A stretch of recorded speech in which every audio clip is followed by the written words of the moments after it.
या कुन्देन्दुतुषारहारधवला या शुभ्रवस्त्रावृता या वीणावरदण्डमण्डितकरा या श्वेतपद्मासना या ब्रह्माच्युतशङ्करप्रभृतिभिर्देवैः सदा वन्दिता सा मां पातु सरस्वती भगवती निःशेषजाड्यापहा शुक्लां ब्रह्मविचारसारपरमामाद्यां जगद्व्यापिनीं वीणापुस्तकधारिणीमभयदां जाड्यान्धकारापहां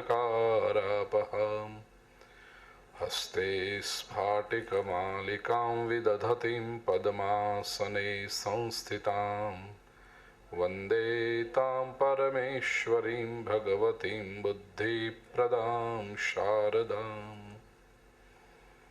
वसुदेवसुतं देवं कंसचाणूरमर्दनं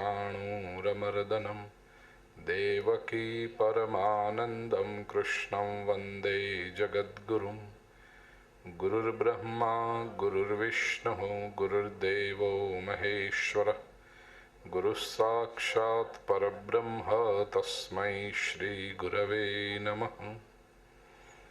नारायणं नमस्कृत्य नरं चैव नरोत्तमं देवीं सरस्वतीं व्यासं ततो जयमुदीरयेत्। आइए हम सब साथ में मिलकर श्री सूक्तम का पाठ करें। पेज नंबर 68 पुस्तक में। हरिः ओम हिरण्यवर्णां हरिणीं सुवर्णरजतस्रजां चन्द्रां हिरण्मयीं लक्ष्मीं जातवेदो आवह ताम् आवह जातवेदो लक्ष्मीमनपगामिनीं यस्यां हिरण्यं विन्देयं गामश्वं पुरुषानहम् अश्वपूर्वां रथमध्यां हस्तिनादप्रबोधिनीं श्रियं देवीमुपह्वये श्रीर्मा देवी जुषतां कांसोऽस्मितां हिरण्यप्राकाराम् आर्द्रां ज्वलन्तीं तृप्तां तर्पयन्तीं पद्मे स्थितां पद्मवर्णां तामिहोपह्वये श्रियम् चन्द्रां प्रभासां यशसा ज्वलन्तीं श्रियं लोके देवजुष्टामुदारां तां पद्मिनीमीं शरणमहं प्रपद्ये अलक्ष्मीर्मे नश्यतां त्वां वृणे आदित्यवर्णे तपसोऽधिजातो वनस्पतिस्तव वृक्षोऽथ बिल्वः तस्य फलानि तपसानुदन्तु मायान्तरायाश्च बाह्या अलक्ष्मीः उपैतु मां देवसखः कीर्तिश्च मणिना सह प्रादुर्भूतोऽसुराष्ट्रेऽस्मिन् कीर्तिं वृद्धिं ददातु मे क्षुत्पिपासामलां ज्येष्ठाम् अलक्ष्मीं नाशयाम्यहम् अभूतिमसमृद्धिं च सर्वानिर्णुद मे गृहात् गन्धद्वारान्दुराधर्षां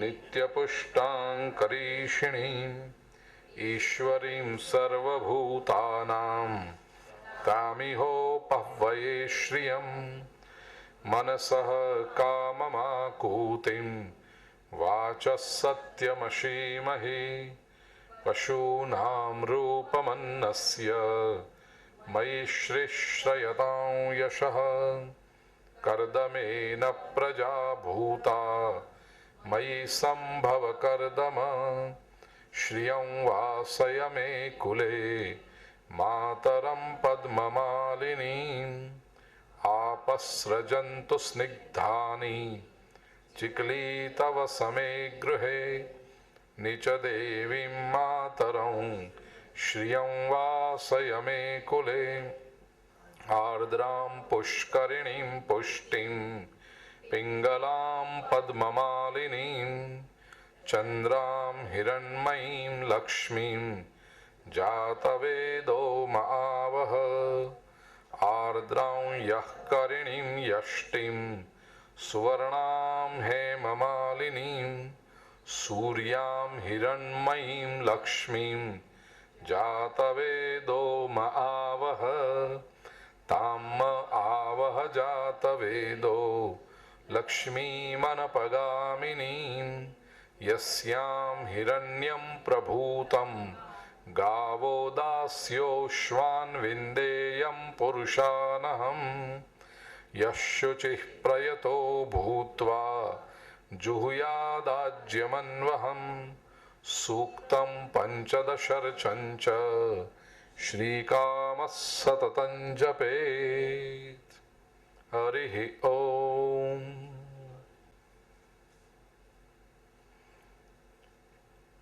आत्मीय भाई और बहनों, हमने देखा कि श्री सूक्तम ये लक्ष्मी जी का स्वर देह है, शब्द शरीर है, ध्वन्यात्मक स्वरूप है। सच पूछो तो सृष्टि की धारणा, कॉन्सेप्शन ऑफ द यूनिवर्स और creation of the universe, surgeon की जो पूरी प्रक्रिया है वो शब्द आधारित है। उसकी जड़ में शब्द है, ध्वनि है, साउंड है। शिव पुराण भी कहता है कि शिव जी के डमरू के ध्वनि में से, उस नाद में से सृष्टि का सर्जन हुआ। मॉडर्न साइंस भी स्वीकार करता है कि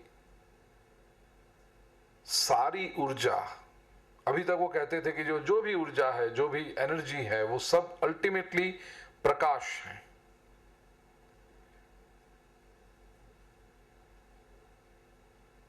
अभी पिछले 20 वर्षों में जो संशोधन हुआ है उसमें विज्ञान और गहराई में गया। अभी तक केवल प्रकाश पर रुका था। अब वो कहते हैं कि जिसे हम प्रकाश समझते हैं, ऊर्जा का मूल स्वरूप समझते थे, the basic form of energy, वो प्रकाश भी अल्टीमेटली ध्वनि का ही रूपांतरण है। जिसे हम लाइट कहते हैं वो एक्चुअली एक निश्चित फ्रीक्वेंसी का ध्वनि है, साउंड है। और जैसे वो फ्रीक्वेंसी बदलती है, चेंज होती है, ऐसे वो लाइट का कलर चेंज होता है।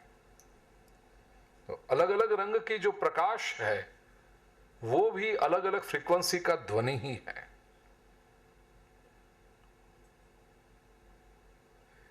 इंद्रधनु है या प्रिज्म में से विबग्योर, जो हम कहते हैं ना, violet, Indigo, green, yellow, orange, red, ये जो पैटर्न है कलर की, और कुछ नहीं है, अलग फ्रीक्वेंसी का साउंड है।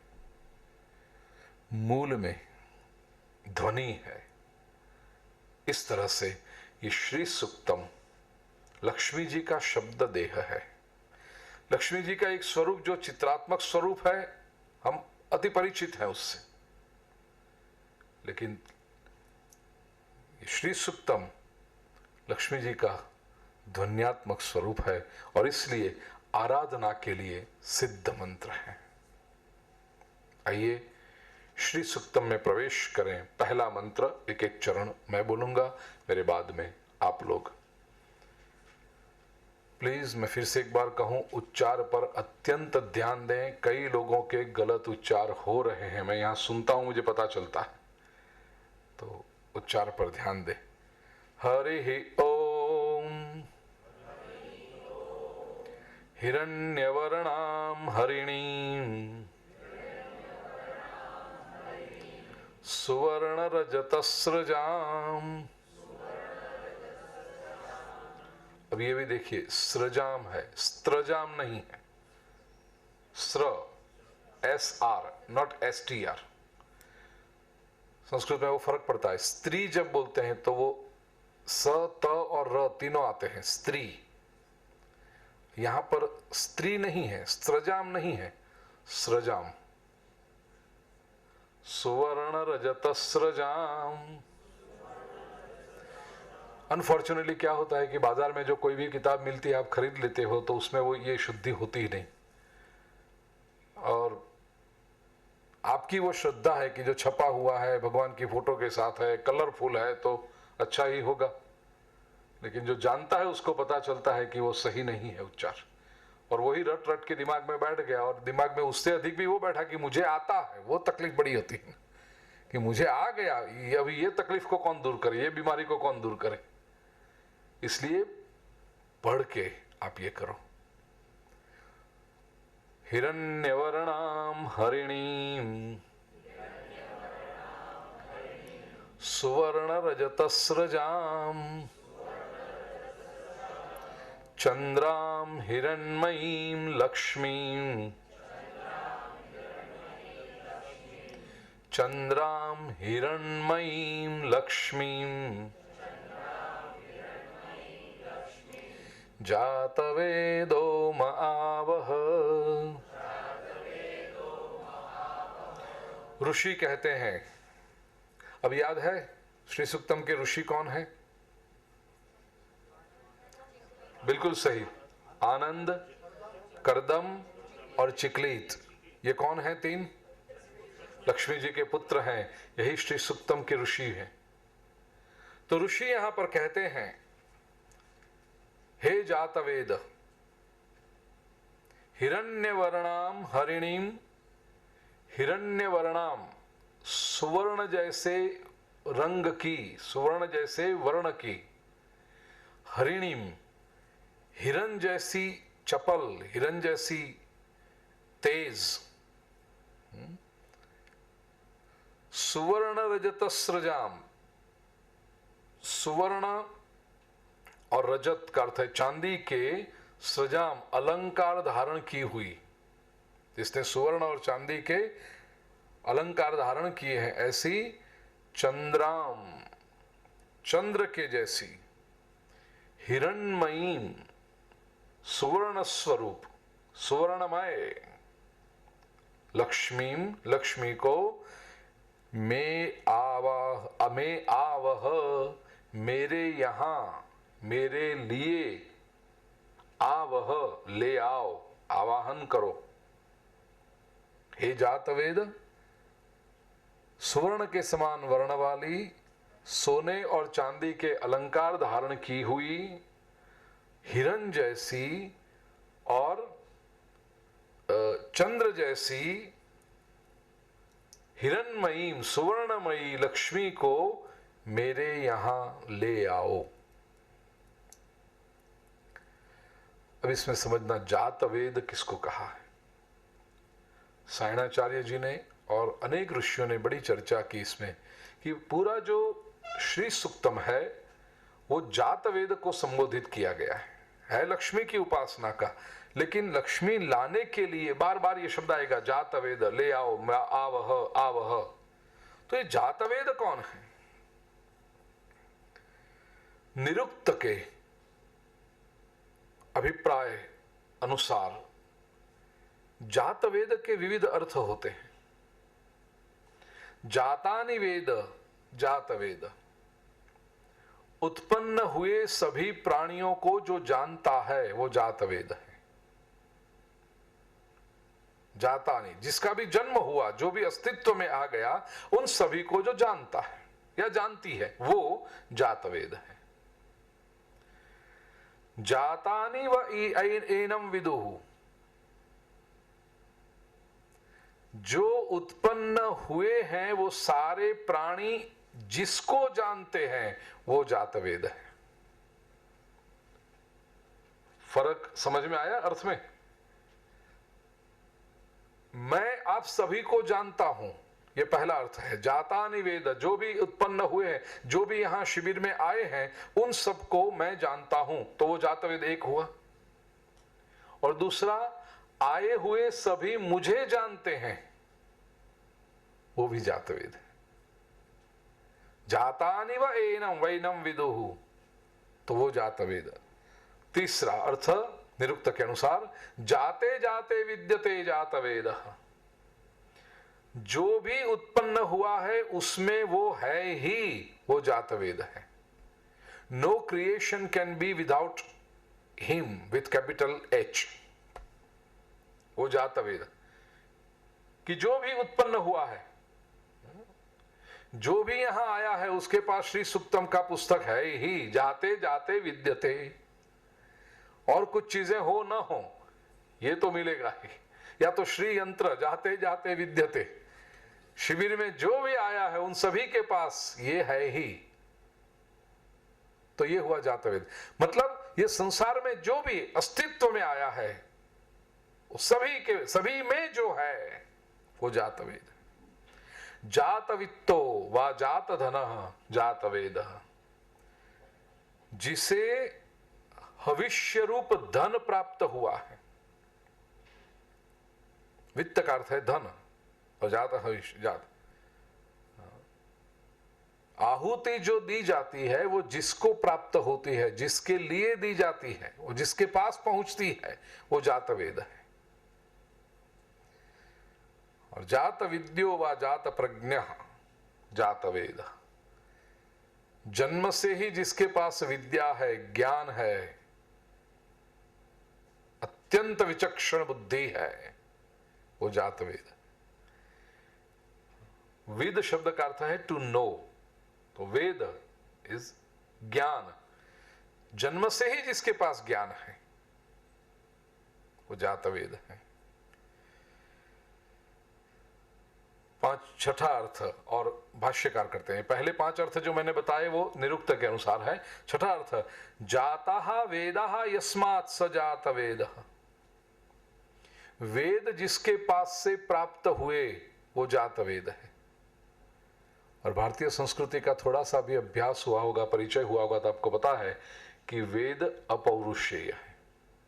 कोई एक व्यक्ति ने वेद नहीं बनाए, अपौरुषेय। ऋषि बहुत है उसमें, लेकिन किसी ऋषि ने अपना नाम नहीं लिखा सूक्त के नीचे। आमतौर पर कोई कविता लिखी जाए, कोई गजल लिखी जाए, या भजन के अंदर भी आप देखोगे, आरती के भी अंतिम चरण में होते हैं, कहे शिवानंद स्वामी, तो हम पता चलता है ये शिवानंद ने लिखा है।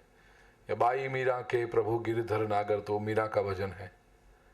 अंतिम चरण में कवि रचनाकार अपना नाम रखता है। समग्र वैदिक साहित्य में किसी ऋषि ने अपना नाम नहीं लिखा।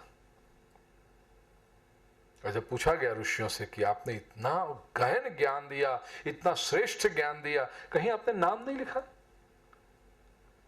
ऋषि कहते हैं ये हमने नहीं लिखा, हमें प्राप्त हुआ है। देने वाली शक्ति कोई और थी, वो हमें अनुभव है, और इसलिए हम तो केवल माध्यम बने हैं, हम तो केवल चैनल बने हैं। हम अपना नाम कैसे लिख सकते? ऋषियों की महानता है। ऋण स्वीकार करते हैं तो अपौरुषेय है वेद, वो जिनके पास है, मतलब जो परब्रह्म तत्व है। वैदिक साहित्य में जातवेद शब्द रुद्र और नारायण दोनों के लिए प्रयोजित है। कई स्थान पर रुद्र के लिए, शिव तत्व के लिए जातवेद शब्द का प्रयोग हुआ है, और कई स्थानों पर नारायण के लिए, विष्णु तत्व के लिए जातवेद का प्रयोग हुआ है। श्री यंत्र में, जैसा मैंने कल भी बताया था, शिव और शिवा, लक्ष्मी और नारायण दोनों साथ में हैं, इसलिए वो अलग नहीं है। याद है कहां पर है वो शिव और शिवा? केंद्र बिंदु में, जो शक्ति बिंदु है वो है। इसलिए यहां पर जातवेद शब्द के रुद्र या विष्णु के लिए कोई मतभेद न होना चाहिए। इतना ही नहीं, चूंकि शिव और शिवा और लक्ष्मी नारायण अलग नहीं है, तो फिर यहां पर जो जातवेद शब्द है वो न रुद्र के लिए है, न केवल विष्णु के लिए है। क्योंकि ऋषि ये नहीं कहेगा कि हे रुद्र आप मेरे लिए लक्ष्मी ले आओ। ऋषि ये नहीं कहेगा कि हे विष्णु आप मेरे लिए लक्ष्मी को ले आओ। तो फिर ये जातवेद शब्द किस लिए है? जातवेद का एक अन्य अर्थ, मतलब छठा अर्थ आपको बता दूं, सातवां अर्थ बता दूं, वेदाः त्वदर्थ जाताः इति जातवेद।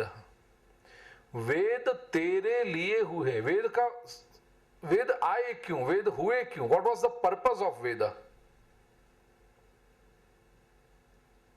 उस तत्व को जान सके व्यक्ति, इसलिए वेद हुआ है।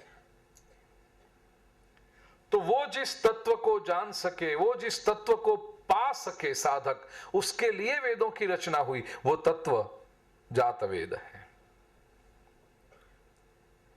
ये जातवेद, वेद तेरे महत्व को बढ़ाने के लिए, तेरी महिमा को समझाने के लिए हुए हैं, इसलिए जातवेद।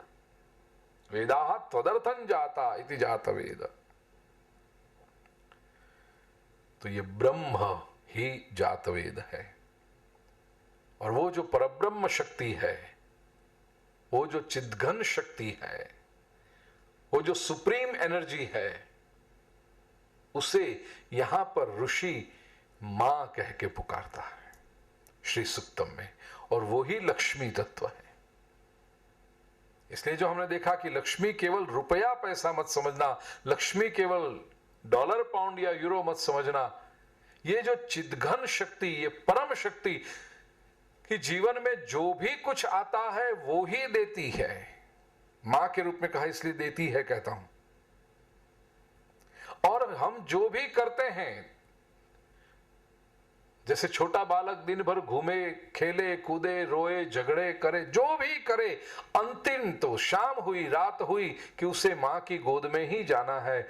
ऐसे ये जन्म जन्मांतर के फेरे जीवात्मा के रूप में हम करें, अल्टीमेटली वो परब्रह्म मां की गोद में ही जाना है। हमारा लक्ष्य वही होता है। चाहे कितनी संपत्ति कमा लो, चाहे कितनी भी कीर्ति कमा लो, चाहे जितने सारे संबंध बना लो, चाहे सत्ता पालो, चाहे ज्ञान पालो, चाहे व्रत नियमों का पालन कर लो, जो भी करो, अल्टीमेटली उस मां की गोदी में जाना है बस। तो वो परब्रह्म तत्व जातवेद है।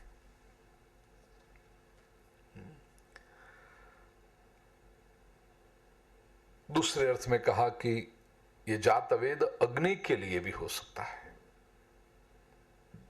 क्योंकि अंतिम चरण में, अंतिम 16वें मंत्र में क्या कहा? जुहुयात, आहुति प्रदान करें। यह शुचि प्रयतो भूत्वा जुहुयाद, जुहुयाद आज्यम अन्वहम। अन्वहम अग्नि में, आज्य का अर्थ है घी, आहुति करे, जुहूत आहुति दे। इसका भी कारण है, भारतीय ऋषियों ने मानव और देव के बीच जो माध्यम है वो अग्नि को माना है। अग्नि ये माध्यम है। तो यहां पर हमारी जो मांग है, हमारी जो इच्छा है, वो परब्रह्म तक पहुंचाने वाले संदेशवाहक, मैसेंजर, अग्नि को ही जातवेद कहा है। सुभाषितकार कहते हैं कि आरोग्यम भास्करादिच्छेद, धनमिच्छेद हुताशनात्, विद्याम महेश्वरादिच्छेद, मुक्तिमिच्छेद जनार्दनात्। किस चीज की आप इच्छा रखते हो? आरोग्यम भास्करादिच्छेद, शरीर के आरोग्य की यदि इच्छा आप रखते हो तो भास्कर सूर्य की उपासना करो। धनम इच्छेद हुताशनात्, धन की यदि इच्छा है आपको तो अग्नि की, मतलब यज्ञ यागादि करो, संपत्ति अवश्य आएगी। जिस घर में अग्नि का निवास हो वहां पर संपत्ति अवश्य आती है। मैंने सुना है अपने बड़े बुजुर्गों से और देखा भी है कई बार जीवन में, घर में चोरी हो वो अच्छी बात नहीं है। घर में, ऑफिस में, कारोबार में कोई ऐसा व्यक्ति हो कि पता ना हो और आपको धीरे धीरे सब चुरा रहा हो, ये वो दिमक के समान है, इट्स लाइक अ उधई जो होती है ना, उसके समान है दिमक। वो अच्छी बात नहीं है। आग लगे तो ज्यादा चिंता मत करना। लोगों का उल्टा होता है, वो छोटी छोटी चोरी निगलेक्ट करते हैं, जाने दो ना, आदमी है ले लेगा। 5-10% तो ऐसे राइट ऑफ करना ही पड़ता है, व्यक्ति का स्वभाव होता है। चोरी अच्छी बात नहीं है। और न करे नारायण और आग लगे तो शॉक बैठता है, अरे आग लग गई, एक साथ में सब चला गया। चिंता मत करना। अग्नि नारायण कभी किसी का कुछ रखते नहीं। मतलब आग लगनी चाहिए, लगाई हुई नहीं। हाँ, नहीं तो मैंने देखा है प्रदेश में इंश्योरेंस का क्लेम मिले और वहां तो कोई प्रश्न नहीं पूछते ना, तुरंत दे देते हैं कस्टमर सेटिस्फेक्शन के लिए। हमारे यहाँ तो इंश्योरेंस वाले प्रीमियम लेने के लिए दौड़ते हुए आएंगे और फिर कुछ डिमांड अपनी आई, क्या कहते हैं उसको, क्लेम। हाँ, क्लेम आया तो 1 साल तक घुमाते रहेंगे। वहां ऐसा नहीं होता है, तुरंत दे देते हैं। तो कुछ लोग करते हैं, फिर ऐसे भी मॉडल पुरानी पड़ गई है,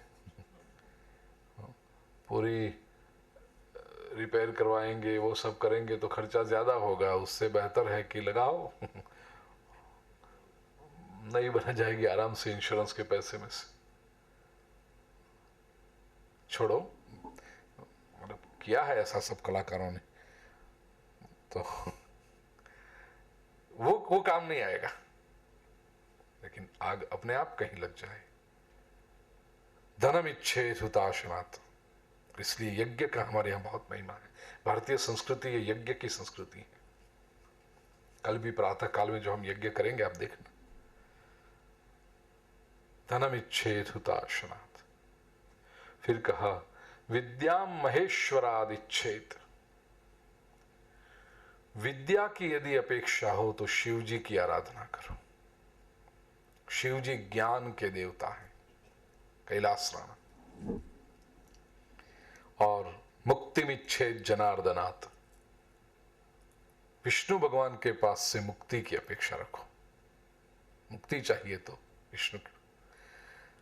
अब आज जो संप्रदाय हो गए हैं या अलग अलग प्रकार के जो वैचारिक प्रवाह धर्म में चलता है ना, ये कहीं फिट ही नहीं होता। विष्णु के भक्त कहते हैं हमें मुक्ति नहीं चाहिए, वो भक्ति मार्ग पे चलते। विष्णु मुक्तिदाता है।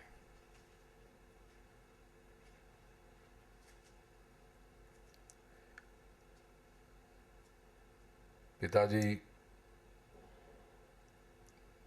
प्रभु के चरणों में गए तो जो पूरी विधि मैंने की, अग्नि संस्कार से लेकर के दशा, एकादशा, द्वादशा, त्रयोदशा, पूरे अभ्यास करके, और ऐसे ब्राह्मण को मैंने चुना कि जो ठीक तरह से करवाए। अस्थि विसर्जन के लिए भी गए तो इतने शास्त्रोक्त रूप से वहां पर जहां होना चाहिए, जिस रूप से होना चाहिए, उसी तरह से किया। दिल्ली से देहरादून की फ्लाइट में जा रहे थे, एक बड़े प्रसिद्ध संत मिले। उन्होंने कहा कि भाई जी हमारे यहाँ, उनका ऋषिकेश में आश्रम,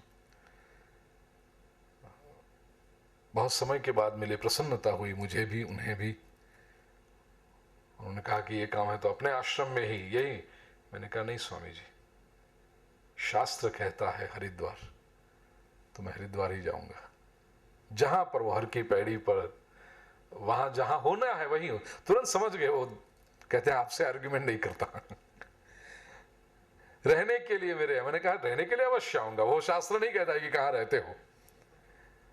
तो हरिद्वार गए, विधि करी और फिर वापस ऋषिकेश आकर के उनके वहां ठहरे। बड़े प्रेम से उन्होंने साथ में भोजन किया दोनों समय। ये सब कहने का आशय, तो छोटा था तब ये सब पढ़ा था मैंने, लेकिन मैं करवाता तो हूं नहीं वो सब, और कोई स्पर्श नहीं रहता है उसके साथ। इतने समय के बाद जब वो पूरी विधि देखी, बार बार आंख में आंसू आ जाते हैं कि ऋषियों ने कितना सोचा। यदि कोई व्यक्ति समझकर ये सब करे आप देखना, वो सारी की सारी जो विधि है वो विष्णु पूजन है। सत्येश की उपासना से लेकर पूरी की पूरी जो विधा है शालिग्राम की, विष्णु की आराधना है, क्योंकि मुक्ति विष्णु देते हैं। वहां गणेश जी का नाम भी आएगा एकदम त्रयोदशा के बाद, सब पूरा हो जाने के बाद, शय्यादान हो गया, स्नान कर लिया, उसके बाद गणेश जी का स्मरण आता है कि सारी की सारी विधि विष्णु के प्रति। मुक्तिमिच्छेद जनार्दनात्। और हमारे वैष्णव कहेंगे हमें तो मुक्ति चाहिए ही नहीं, तो फिर विष्णु के पास बैठेंगे, वो जो उसकी दुकान में जो माल है वो आपको चाहिए नहीं, तो फिर आप उस बैठेंगे। विष्णु देते ही मुक्ति है, और उसके पास जाकर कहो कि नहीं ये तो मुझे नहीं चाहिए और हम तुम्हारे भगत हैं। भाई जी हम आपके पास आएंगे लेकिन ना हमें भागवत सुननी है, ना हमें रामायण सुननी है, ना हमें गीता पर प्रवचन सुनने हैं, ना उपनिषद सुनने हैं, तो फिर आए क्यों हो मेरे पास? नहीं बस गप्पे मार दो, मुझे गप्पे लड़ाने नहीं है, वो मेरा इंटरेस्ट नहीं, और मेरे पास है भी नहीं, मैं क्या दूं गप्पे आपको? कोई गॉसिप है नहीं मेरे पास में। आरोग्यम भास्करादिच्छेद धनमिच्छेद हुताशनात् ज्ञानम विद्या महेश्वरादिच्छेद मुक्तिमिच्छेद जनार्दनम। तो धन की अपेक्षा यहां पर श्री सुक्तम है, लक्ष्मी की इच्छा है, अग्नि से मांगना चाहिए, इसलिए जात वेद शब्द अग्नि को है। और एक सूत्र भी है कि अग्निर देवानाम होता इति श्रुति ही। वेद कहता है कि अग्नि जो है वो देवों को जो आहुति दी जाती है उसका होता है, मतलब carrier of oblations to the deities. आपने तो अग्नि में स्वाहा करके डाल दिया, और आप आहुति किसके लिए देते हैं? ओम सोमाय स्वाहा, मैं सोम को देता हूं, और दिया किसको? अग्नि को। तो अग्नि वो ले लेता है आपकी आहुति, और आपने कहा था सोमाय स्वाहा, तो जाकर के सोम पर पहुंचाता है। देवताओं का कुरियर सर्विस मान लो आज की भाषा में, जो एड्रेस आपने किया वो वहां पर जाके वो आहुति पहुंचा देता है, इसलिए अग्नि से कहा है। अग्नि की भी व्याख्या है, अग्रे नयति इति अग्नि, जो हमें आगे ले जाए वो अग्नि है। Fire is the power incarnate of motion, he takes the aspirant forward. जो एस्पायरेंट है, भक्तिगत बसीकर है, उसको आगे ले जाता है। अग्नि के पास से लक्ष्मी मांगी क्यों? 3 कारण है अग्नि का लक्षण। पहला तो अग्नि ऊर्ध्व गतिशील है, अग्नि ऊर्ध्वगामी। एक मोमबत्ती भी यदि आप जलाओगे तो उसकी ज्योत ऊपर की ओर रहेगी। मोमबत्ती को उठा के आप उल्टा सीधा कैसे भी रखो, लेकिन उसकी ज्योत हमेशा ऊपर की ओर जाएगी। अग्नि ऊर्ध्वगामी है। दूसरा, अग्नि पावक है। पावक मतलब पवित्र करने वाला। सुवर्ण का कोई अलंकार है आपके पास, तो आपको पता है या तो वो 23 कैरेट का होगा, 22 कैरेट का होगा, 18 का होगा, और आपको शुद्ध सुवर्ण चाहिए। जौहरी क्या करेगा? उसको अग्नि में डालेगा, तो जो भी मिलावट है वो जल जाएगी, और शुद्ध सुवर्ण अग्नि आपको लौटाएगा। अग्नि पावक है। और तीसरी बात है कि अग्नि मुक्त है। अग्नि को बांधा नहीं जा सकता। अग्नि को बांधने के लिए आप रस्सी लपेटें, रस्सी जल जाएगी, अग्नि मुक्त का मुक्त रहेगा। और जो आपने अग्नि को बांधने की कोशिश की, एक उपाय है, अग्नि को बांध सकते हो। अग्नि जल रहा है, उसके ऊपर एक बड़ा सा पात्र लाके रख दो, अग्नि शांत हो जाएगा, लेकिन बंधन में नहीं आएगा। जब तक वो है तब तक बंधन में नहीं आएगा। फिर अग्नि ही ना रहा, आपने जो बांधा वो तो भस्म है, बंधन में नहीं है। आध्यात्मिक दृष्टि से देखें तो अग्नि का अर्थ है व्यक्ति के भीतर रहा चैत्य पुरुष, चेतनामय तत्व, अस्तित्व, वो अग्नि है, अंतरात्मा। तो एक बाहर जो सुप्रीम पावर है उससे कहा, और दूसरे वो कहां से आएगा? ऐसे पुकारते रहोगे, वो कहीं बाहर नहीं है। यही तो भारतीय संस्कृति की महानता है। वो बाहर की जो सुप्रीम पावर, सुप्रीम एनर्जी, उसको हमारे भीतर रख दी, और उस अंतरात्मा से कहा कि जीवन में ये भागवती चेतना, संपन्नता, लक्ष्मी को अवतरित करें। क्योंकि जब तक आपकी अंतरात्मा उसके लिए प्रसन्न नहीं है, जब तक आपकी अंतरात्मा उसके लिए कमिटेड नहीं है, मॉडर्न मैनेजमेंट इसके लिए क्या कहेगा? 100% commitment, your determination from with in. ऊपर ऊपर से सोचते रहोगे तो सपने हुए। आपकी भीतर से जब तक वो आवाज नहीं आती कि मुझे विकास करना है, मुझे प्रगति करनी है, वो जात अवेद है। और याद रहे, ये जो परब्रह्म, द सुप्रीम पावर है, वो हमारे भीतर है। भगवद गीता के 15वें अध्याय का 14वां श्लोक, अहम वैश्वानरो भूत्वा प्राणिनाम देहमाश्रितः। प्राणी मात्र के देह में हूं मैं, वो परब्रह्म चेतना।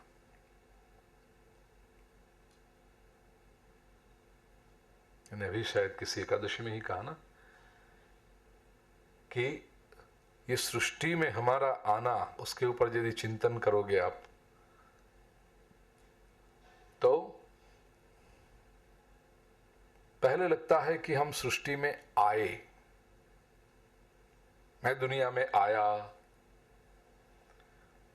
सोचने पर पता चलता है मैं आया नहीं।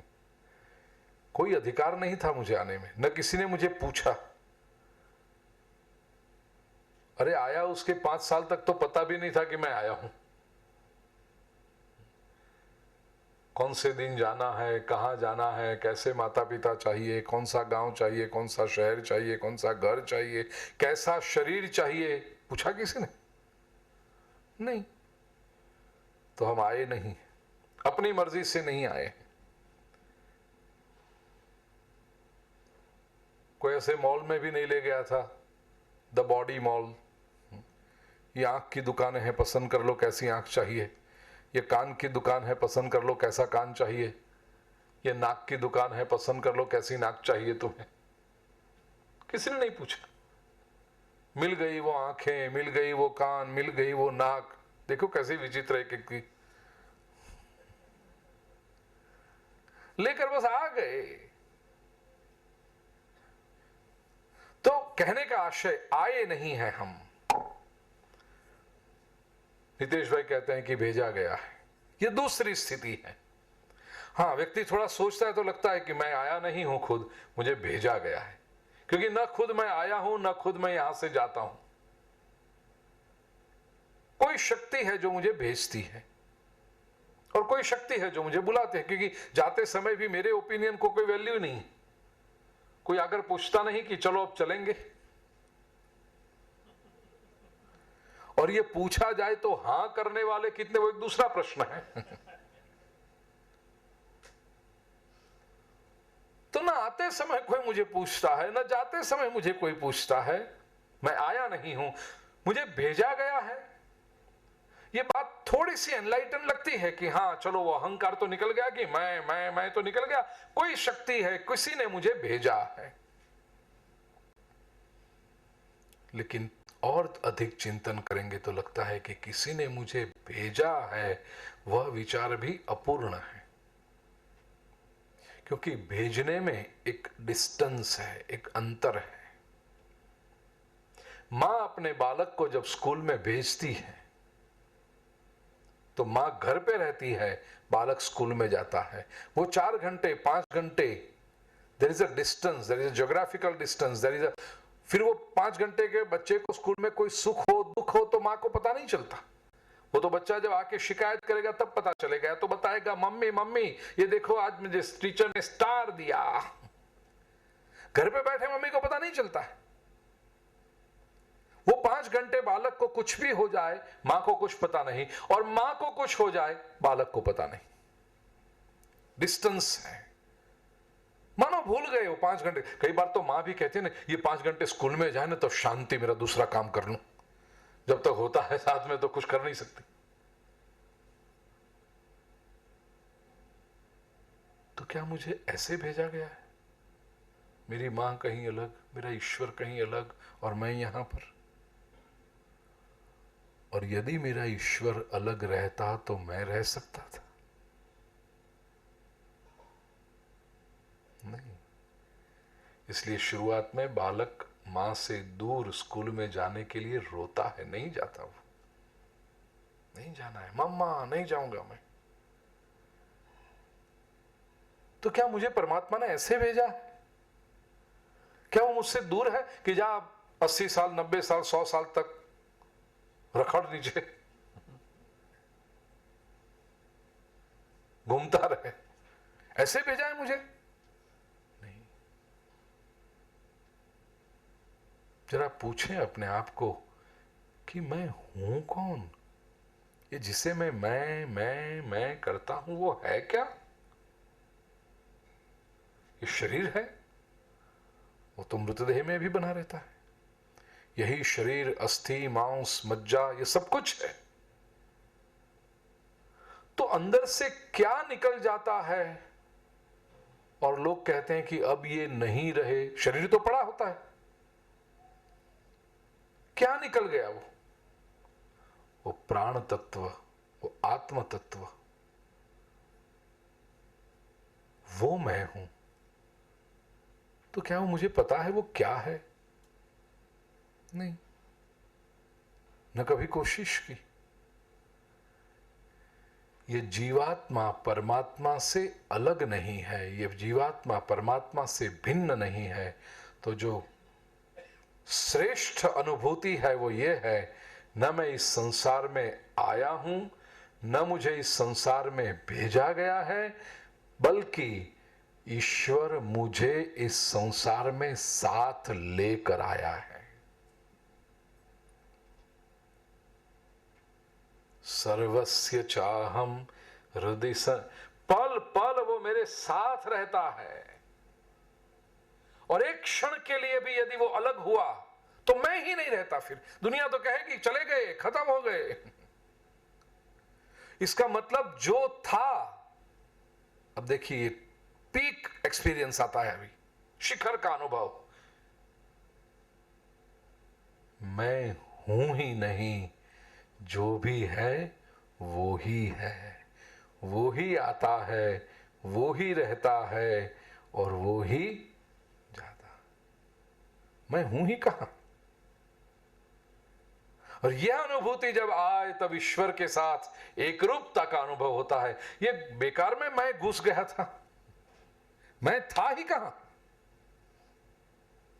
क्योंकि आता है वो, आने से पहले तो कुछ पता ही नहीं चलता, और न जाने के बाद पता चलता है। तो वो ही आया, वो ही गया, मैं हूं ही नहीं।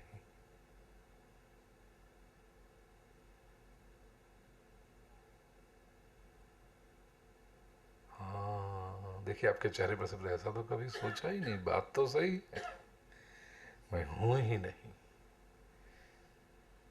और यह स्थिति पर जाकर के ऋषि उद्घोष करता है, अहम ब्रह्मास्मि। तो जो ये मैं कह रहा था, वो ये 5.5 फुट के मिट्टी के खिलौने को नहीं कह रहा था। अब देखिए ये भी है कि तो फिर क्या ये सब बेकार है, सब व्यर्थ है? व्यर्थ नहीं, क्योंकि ये अनुभूति में आता है। इसको भी आप भुला ना पाओगे, क्योंकि ऑल सेड एंड, मैं वेदांत पे चला गया, श्री सूक्तम थोड़ा बाजू में रह गया है, मैं प्योर वेदांत पे चला गया हूं। क्योंकि मैं नहीं हूं, या तो वो है, ये पता भी मुझे कब चला, जब ये खिलौना था तब। तो ये शरीर को भी हीन मत समझना, तिरस्कृत मत करना। वो आधे अधूरे वेदांती हैं जो शरीर का विरोध करते हैं, सृष्टि का विरोध करते हैं। उन्होंने वेदांत अभी पूरा समझा नहीं। ब्रह्म ही है, ब्रह्म ही आता है, ब्रह्म ही जाता है, ब्रह्म ही जीता है, सब कुछ हुआ, वो बराबर है, लेकिन ये पता कैसे चला? ये शरीर था इसलिए पता चला। तो शरीर के भी उपकार हैं, इसलिए कहा शरीर माध्यम खलु धर्म साधनम। ये पूरी धर्म साधना का शरीर आद्य है। शरीर का तिरस्कार मत करना, हां शरीर के पीछे पागल भी मत बनना, लेकिन शरीर का तिरस्कार और शरीर को संभालना। जितना लंबा शरीर रहेगा, जितना स्वस्थ शरीर रहेगा, उतना ब्रह्म का अनुभव अच्छा होगा। तो इस शरीर की भी कृपा है, इस शरीर का भी अनुग्रह है। इसलिए जो असली ज्ञानी है, जो असली वेदांती है, वो शरीर का विरोध नहीं करेगा, वो शरीर को भी स्वस्थ रखेगा, क्योंकि इसी शरीर से मुझे पता चलता है।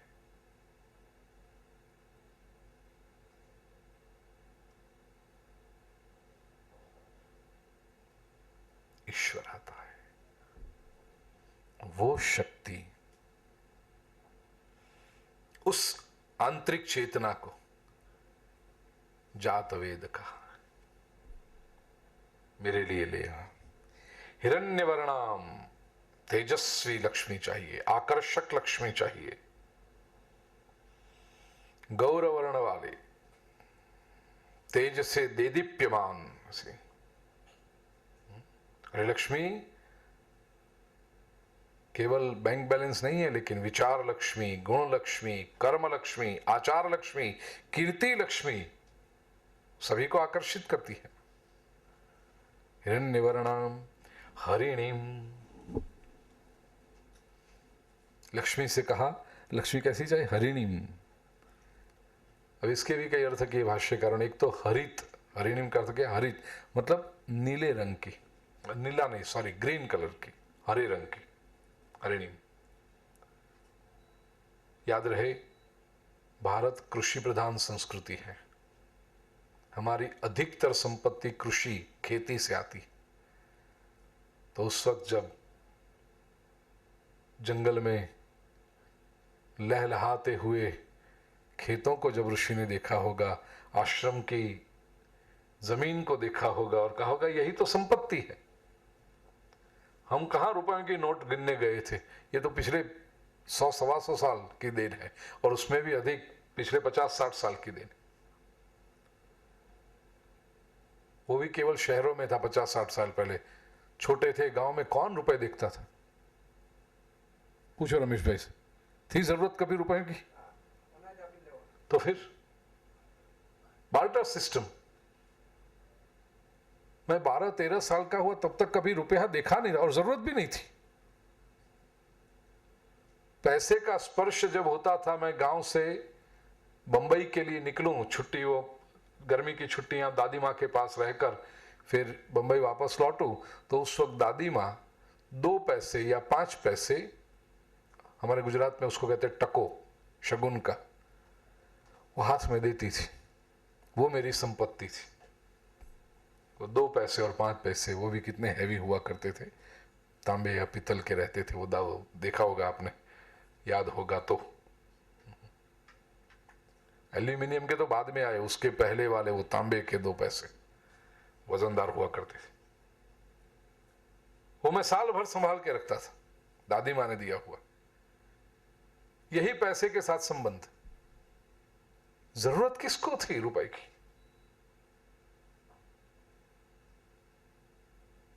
तो उस वक्त ऋषि ने जो लहलहाते हुए खेत देखे होंगे, यही संपत्ति है। किसान जब देखता है अपनी जमीन पर और ग्रीन ग्रीन ग्रीन दिखाई पड़ता है, यही संपत्ति है। उस वक्त हरे नोट नहीं हुआ करते थे, हरे खेत हुआ करते थे। दूसरी संपत्ति पशुओं के बारे में वो ऋषि बाद में मांगेंगे, उसके लिए भी। हरिणीम, ये संपत्ति चाहिए। हरा रंग चैतन्य प्रेरक है। ये जो वनस्पति भी कहा ना, वनस्पति भी हरे रंग की क्यों है? साइंस का स्टूडेंट हूं इसलिए पढ़ा। वनस्पति जिससे बनती है, टिकती है और पूरे संसार को अन्न मिलता है, वो जो फोटोसिंथेसिस की प्रक्रिया होती है वो क्लोरोफिल से होती है, और प्रकाश संश्लेषण की प्रक्रिया क्लोरोफिल से होती है, और क्लोरोफिल ग्रीन कलर का है, इसलिए वनस्पति ग्रीन कलर की दिखाई पड़ती। तो जो अन्न है हरा है। हरा रंग चैतन्य प्रेरक है, उसमें लाइफ है, जीवंतता है।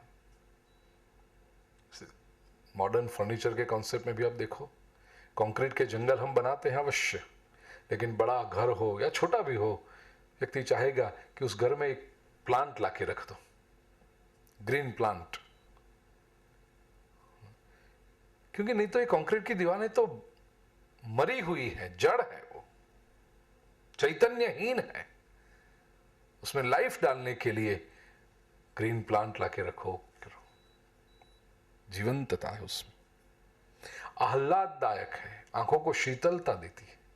हरा रंग, लक्ष्मी ऐसी होनी चाहिए। और ये हरे रंग की इसलिए, लक्ष्मी कभी पुरानी नहीं होती, लक्ष्मी कभी ड्राई नहीं होती, और लक्ष्मी कभी रसहीन नहीं होती। हरिणीम से ये कहा, लक्ष्मी कभी रसहीन न होना चाहिए। अब एक बात तो सही है कि हमारे लिए लक्ष्मी कभी रसहीन नहीं होती, वो तो समझ गए। कभी लक्ष्मी में से रस जाता नहीं कि चलो अब बहुत हो गया, अब छोड़ो, बोर हो गए, ऐसा कोई नहीं कहेगा। लक्ष्मी तो जितनी आएगी उतना अच्छा ही लगता है। लेकिन दूसरा तो ये भी है, लक्ष्मी के लिए मनुष्य भी रसहीन नहीं, लक्ष्मी मनुष्यों से रसहीन नहीं होती, इसलिए तो जाते रहती है ना, एक के पास से दूसरे के पास, दूसरे के पास से तीसरे के पास, क्योंकि लक्ष्मी को भी अपेक्षा है कि मैं इसके पास जाऊं, ये कुछ अच्छा इस्तेमाल करेगा, ये कुछ मेरी अच्छी सेवा करेगा। और हजारों वर्षों से लक्ष्मी आ रही है। बोली बहुत कम लोगों ने सेवा की, बहुत कम लोगों ने अच्छा इस्तेमाल किया, लेकिन लक्ष्मी की पेशेंस कितनी है देखो आप, वो बार बार जाते रहती है लोगों के पास, रसे नहीं। दूसरा अर्थ हरिणीम का अर्थ हिरण जैसी चपल, हिरण जैसी सुंदर। देवी भागवत में बड़ा सुंदर श्लोक है एक, श्रीर्धृत्वा हरिणी रूपम अरण्ये संचचारः। श्री ने, लक्ष्मी ने हरिणी का रूप लिया और जंगल में घूमने के लिए गई। तो ये हरिणी चपल, सुंदर, गभरू,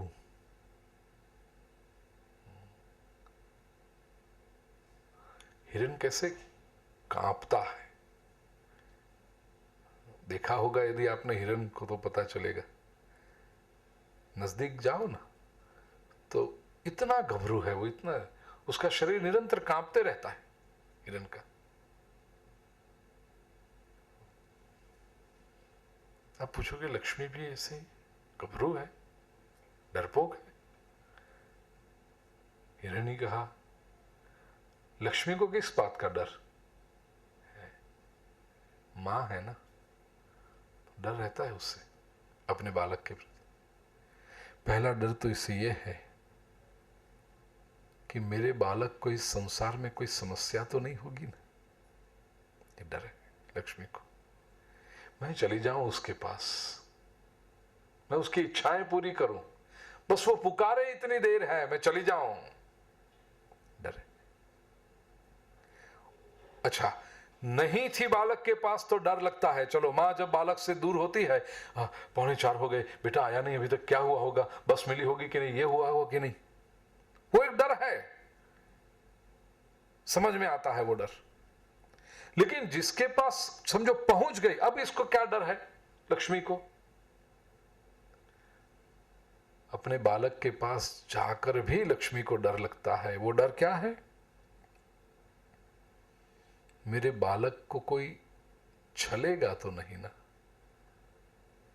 क्योंकि मैं उसके पास आ गई हूं, संपत्ति है उसके पास, तो लोगों की दृष्टि पड़ेगी, अरे इसके पास तो बहुत है, चलो अपनी कैची चलाएं अब।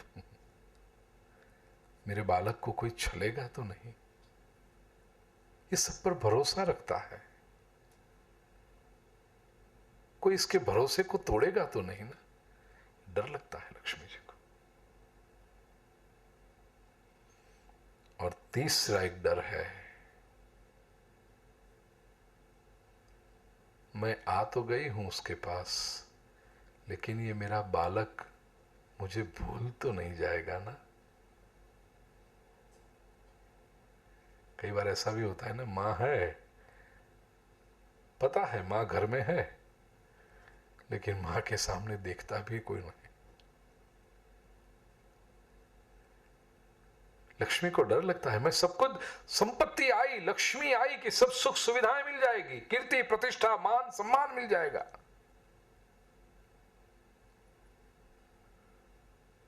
मेरा बालक मुझे भूल तो नहीं जाएगा ना। जब तक मैं नहीं थी तब तक प्रतिक्षण याद करता था, आ जाओ मां आ जाओ, लेकिन मैं पहुंच गई, अब भूलेगा नहीं ना। इसलिए हरिणी क्या करती है पता है, ये लक्ष्मी मां कोई एकाध खिलौना अपने पास हमेशा रखती है,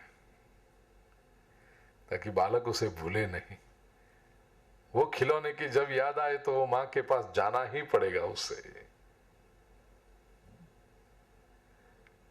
चॉकलेट दे दी तो मां को भूल गया, जाकर के दूसरे कमरे में अपने दोस्तों के साथ चॉकलेट खाते हुए 2 घंटे 3 घंटे मां को याद भी नहीं किया।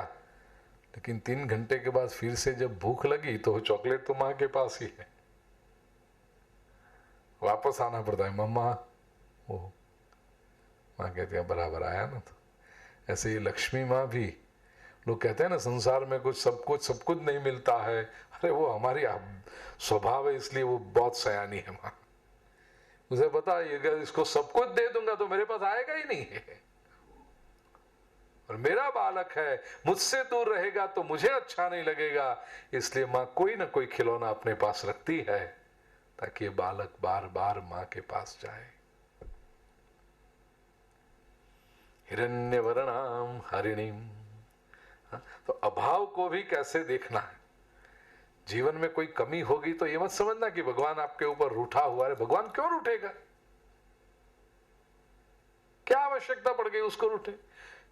न भगवान को दोष देना, ना अपने आप को भी बहुत दोष मत देना। थोड़ा सा विचार कर लेना कि यहां पर हमारी कोई गलती है, नहीं है, मैंने कोई गलती नहीं की, मैंने कोई पाप नहीं किया, मेरा कोई दोष नहीं है, तो फिर अपने आप को भी बहुत मत कोसते रहना। यदि दोष है तो उसको सुधार लेना, ये भी है। जीवन में दुख आए, जीवन में विपत्ति आए, प्रामाणिकता से सोचना मेरी गलती है यहां पर, नहीं है, मैंने कोई दोष नहीं किया। फिर भी हकीकत है कि दुख आया है, विपत्ति आई है, तो क्या करोगे, मेरा दोष नहीं है ये पता चला तो फिर भगवान को कोसोगे, या तो अपना दोष देखोगे या भगवान को कोसोगे। व्यक्ति को 2 ही बातें आती है ना, दोष और कोस। ये दोनों गलत है, ना अपना दोष देखो, न अपने आप को कोसते रहो, न ईश्वर का दोष देखो। तो मेरा दोष नहीं है, फिर भी विपत्ति आई है, तो यह भी प्रभु की कृपा है। क्यों, मैं भगवान को भूल न जाऊं। ये मां की, उसको प्रेम है मुझसे, वो नहीं चाहती कि मैं उससे दूर जाऊं, इसलिए खिलौना उसने अपने पास रख लिया ताकि मैं उसे याद करता रहूं। कितना पॉजिटिव एटीट्यूड, दुख के समय भी। ये भी मेरी मां का प्रेम है, मुझे पास में बुलाने का मेरी मां का एक अद्भुत तरीका है। ये हरिणीम सुवर्ण रजत सृजाम। स्रक का अर्थ है हार, सृजाम हार से